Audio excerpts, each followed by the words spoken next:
Hello viewers, welcome to back. আসলে আমি এখন বড় একটা পার্কে আছি।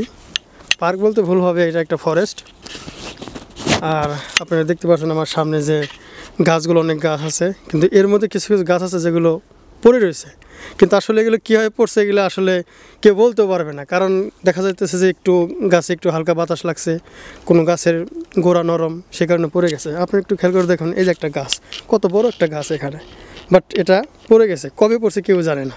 তো সরকারি গভর্নমেন্ট থেকে যারা জব করে, যারা এই ফরেস্টের দায়িত্বে আছে, তারা এসে শুধুমাত্র রাস্তা ডিভাইড করার জন্য এখানে গাছটা কেটে দিছে।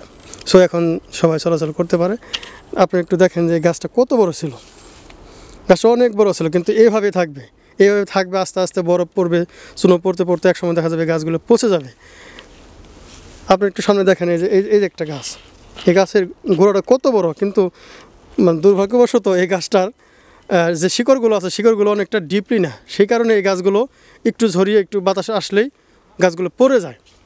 তো এই গাছটা দেখেন যে কত চারিদিকে কতগুলো শিকড় নিয়ে সে দাঁড়িয়েছিল এক সময়, কিন্তু একটু ঝড়ো হাওয়াতে সে পড়ছে। তো পড়ছে, একটা কথা আছে, আমি ছোটোবেলায় একটা পড়ছিলাম, কবিতা পড়ছিলাম যে পড়ছে মালির ঘাড়ে আম চুরি করে। যাই হোক, তো এরকম একটা অবস্থা যে এই গাছগুলো যখন একটা পড়ে তখন 3-4টা গাছ নিয়ে পড়ে, যাতে সবাই মিলে পড়া যায় আর কি। যাই হোক, আপনারা দেখতেছেন যে এই গাছের যত শিকড়গুলো আসলে শিকড়গুলো ডিপলি না, বাট অনেকটা বিস্তৃত, এর কারণে মাটি সহ গাছটা উপরে পড়ছে।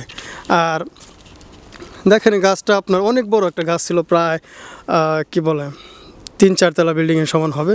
তো আমরা একটু সামনের দিকে যাই, সব শুধু গাছ আর গাছ। আর এখন তো সামার শেষ, উইন্টারে শুরু হয়েছে মাত্র। এখন ওয়েদারটা অনেকটা কোল্ড, হাতে হ্যান্ড গ্লাভস পরা হয়েছে, জ্যাকেট তো আছে সাথে।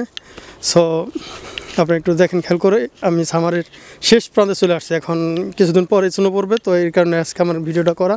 এই গাছগুলো আপনারা দেখেন যে গাছগুলো শুধু জাস্ট পড়ে আছে। আর একটা গাছ পড়া মানে কত লম্বা লম্বা গাছগুলো, একটা গাছ পড়া মানে সব 3-4টা আশপাশে যে সমস্ত আছে সে গাছগুলোকে নিয়ে পড়া। তো শুধুমাত্র এই রাস্তার মাঝখানটা কাটা হয়েছে এই গাছটা, যাতে ডিভাইড করা যায় এবং মানুষ চলাফেরা করতে পারে। আপনি একটু দেখেন, গাছগুলো শুধু ফালিয়ে রাখা হয়েছে, কিন্তু এই গাছগুলো কেউ নেবে না, কিছুই করবে না, কারণ কেউ এখানে কাঠ ইউজ করে না। কাঠের জাল টাল দেওয়া গেলে কেউ এখানে করে না। তো সব গাছগুলো জাস্ট এইভাবে পড়ে থাকবে, আর কিছু করার নাই, কি করবে। তো আমি একটু সামনে জাস্ট যাইতেছি, দেখি একটু সামনে কী আছে। আর এটা একটা বনের মাঝখানে যাইতেছি, ঠান্ডা লাগতেছে তাই একটু ক্যাপটা পরলাম।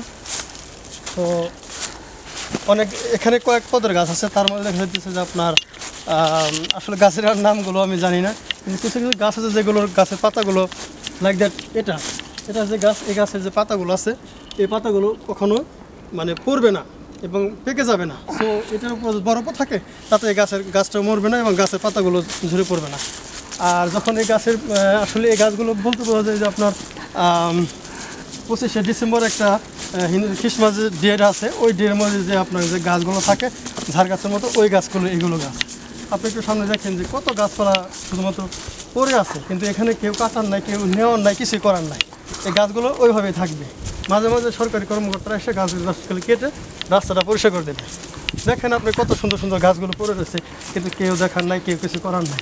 আর যখনই আমি এদিকে আসি, এটা আমি মাঝে মাঝে এই ফরেস্টে আমি আসি, তো এটা মস্কো থেকে প্রায়, আমি যেখানে থাকি তার থেকে প্রায় 50 কিলোমিটার দূর। এই যে গাছটা দেখেন, এই গাছটা রিসেন্টলি পড়ে নাই, এই গাছটা হয়তো 5-6 মাস আগে পড়ছে, দেখলে বোঝা যেতেছে। এই গাছগুলো এভাবে রয়েছে। Oh my God, how this that possible. এটা কি, এটা মনে হইতেছে একটা চাপাটি। সো দেখেন, এই গাছগুলো এভাবে পড়ে রয়েছে, কেউ দেখা নাই, কিছু বোঝার নাই, এভাবে রয়েছে, কেউ দেখতেছো না, কিছু বলতে পারছো না।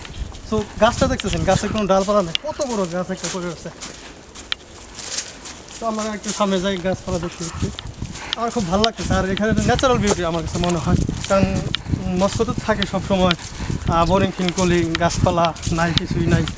বড় বড় পার্ক আছে, পার্ক ছাড়া তো আর বড় বড় শুধু রাস্তাঘাট সব কিছু। সো যখন একটু মস্কোর বাইরে আসি তখন একটু ভালো লাগে, বিভিন্ন ধরনের গাছপালাগুলো দেখি, ন্যাচারাল বিউটি, মানুষজন খুব একটা নাই, ঘুরি ফিরি হাঁটি, ভালো লাগে।